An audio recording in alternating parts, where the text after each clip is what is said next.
Ay ngayong araw nga ni ho mga kabesyo-wap ay nagtrabaho si Papa at ang kanyang kapatid din sa aming palisdaan. Uy, salamat! Ay bali mga kabesyo-wap ay medyo patanghalin na rin ako nagluto ng aming uulamin papuntang palaisdaan. Ay usapan na nga ni ho mga kabesyo-wap namin ni Papa kung anong uulamin at ang gusto daw ay monggo. Ay hindi lang daw monggo kundi may pinirito daw isda. Ay bali pagkatapos mga kabesyo-wap ay nag-intindi lang ako at didiretso na agad ako sa aming palisdaan kasama aring aking pamangkin. Medyo masikip, masukal mga kabesyo-wap ang aming dinadaanan at aring ngayong aming tinatawag na shortcut. Ay para mapadali na rin ang pupunta namin sa palasdaan. Ay bali pagkatating ko mga kabesyo-wap ay ang sabi ng Papa, igutom na di ari hainan.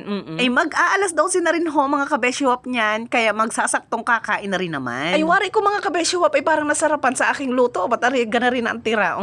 Ay bali pinauna ko lang ho sila mga kabesyo-wap at ako'y kumain naman ng umagahan. Ay salamat. Ay habang kumakain sila mga kabesyo-wap, may napansin ako sa likod dito ng aming bahay. Ari pala yung tinatawag na flatboat. Ay ito pala yung tinutukoy ng Papa nung gabi na hindi ko naman maintindihan kung ano ba yung klaseng flatboat na yun. Ay ari pala yun. Nagpahinga, nagkwentuhan mga kabesyo-wap si Papa at yung kapatid at ari agad ay sabak agad sa mga gawain agad dini. Aba ay wari ko yung ma-appendicitis. Ay ganito nga ni ho yun mga kabesyo-wap. Ay bali anim nga ni ho silang magkakapatid mga kabesyo-wap. Ay si Papa nga ni ho ang pinakang panganay sa magkakapatid. Bali nilapitan nga ni ho ni Papa si Tio dahil nga marunong ari sa palaisdaan. Ay maraming alam nga ni ho siya dahil puro ang sideline niya ay puro sa palaisdaan. Ay kung makikita nyo nga ni ho mga kabesyo-wap ay may kinakalkal siya dito. Ay bali may butas sa pinakang ilalim at hindi namin alam kung saan talaga nagasusuot bagay yung pinakang tubig na yun. Ay nung nakaraang linggo pa nga ni ho yun ang pinakang problema ni Papa, kaya naisipan talaga na magpatulong din sa akin tiyuhin. Ay kung mapapansin nyo nga ni ho mga kabesyo-wap ay talagang anong pagkasisipag na rin mga rin kahit tirik ang araw. Ano? Ay bali naman ho dito mga kabesyo-wap kung makikita nyo ay nagagawa ng sirkulo si Papa. Ay nagtanong nga ni ho kay Papa, bakit may nalalaman pang paganari-ganari? Ay ginagawa lamang niya daw ito para kapag nagkaroon ng problema sa pinakang prinsa ay hindi magkakandawala yung pinakang isda sa pinakang loob. Dati nga ni ho sa pinakang palisdaan mga kabesyo-wap ay laging naka-maintenance dapat. At pag nakalingat nga ni naman ho mga kabesyo-wap ay wala na. Hoy, parang ang drama. Ay bali nga ni ho mga kabesyo-wap hindi lang prinsa yung ginagawa ng tiyo kundi ari pa. Ay naging problema din nga ni ho rin ni Papa nung naging pitas ari. Fast forward tayo mga kabesyo-wap at alas stress naman na ay balak talaga nilang magkape. Ay habang nagpapainit ang tubig mga kabesyo-wap ay share ko lamang kung paano ba talaga kumuha ng putik. Ay bali na rin nga ni ho ang purpose ng pinakang flatboat na tinutukoy ni Papa. Nilalagay nila yung pinakang putik na nakukuha nila din sa pinakang tabi ng palaisdaan. Ay ito nga ni ho yung nilalagay sa pinakang gilid ng prinsa o yung tinatawag nating pilapil. Marami nga ni ho ang kailangan mga kabesyo-wap para pag tumaas ang tubig ay hindi na pumasok sa pinakang loob ng palaisdaan. Ay mahirap mapitasan o masira yung pinakang pilapil mga kabesyo-wap at lalabas yung pinakang mga isda sa pinakang palaisdaan. Bali ganito nga ni ho mga kabesyo-wap karami yung kinukuha nilang putik na itatambak nila sa pinakang pilapil. Ay pag ganitong senaryo mga kabesyo-wap ay madali na. Ay ganito lang nga ni ho ang gagawin ay itutulak at itutulak lamang po yung pinakang flatboat. Ay mas madaling gawin nga ito mga kabesyo-wap kesa yung tinatawag nating mano-mano. Kung baga kukuha ka ng putik tapos ilalagay mo rin agad. Sobrang nakakapagod yun mga kabesyo-wap. Ay buti may na-inventong ganito mga flatboat. Ano? Wari ko mga kabesyo-wap kung titingnan mo naman ay para namang laruan sa swimming pool ay bakit ang dami explanation? Ay balik tayo dito mga kabesyo-wap. Ay gana rin po pala yung ginagawa nila kapag nagtatambak ng pinakang putik din sa pinakang prinsa. Balik kailangan ho anong maraming pinakang putik ng prinsa para hindi ho agad matibag o masira. Ay siya, sige mga kabesyo-wap at tingalay ng aking bibig. O siya hanggang dito na lang mga kabesyo-wap. Bye!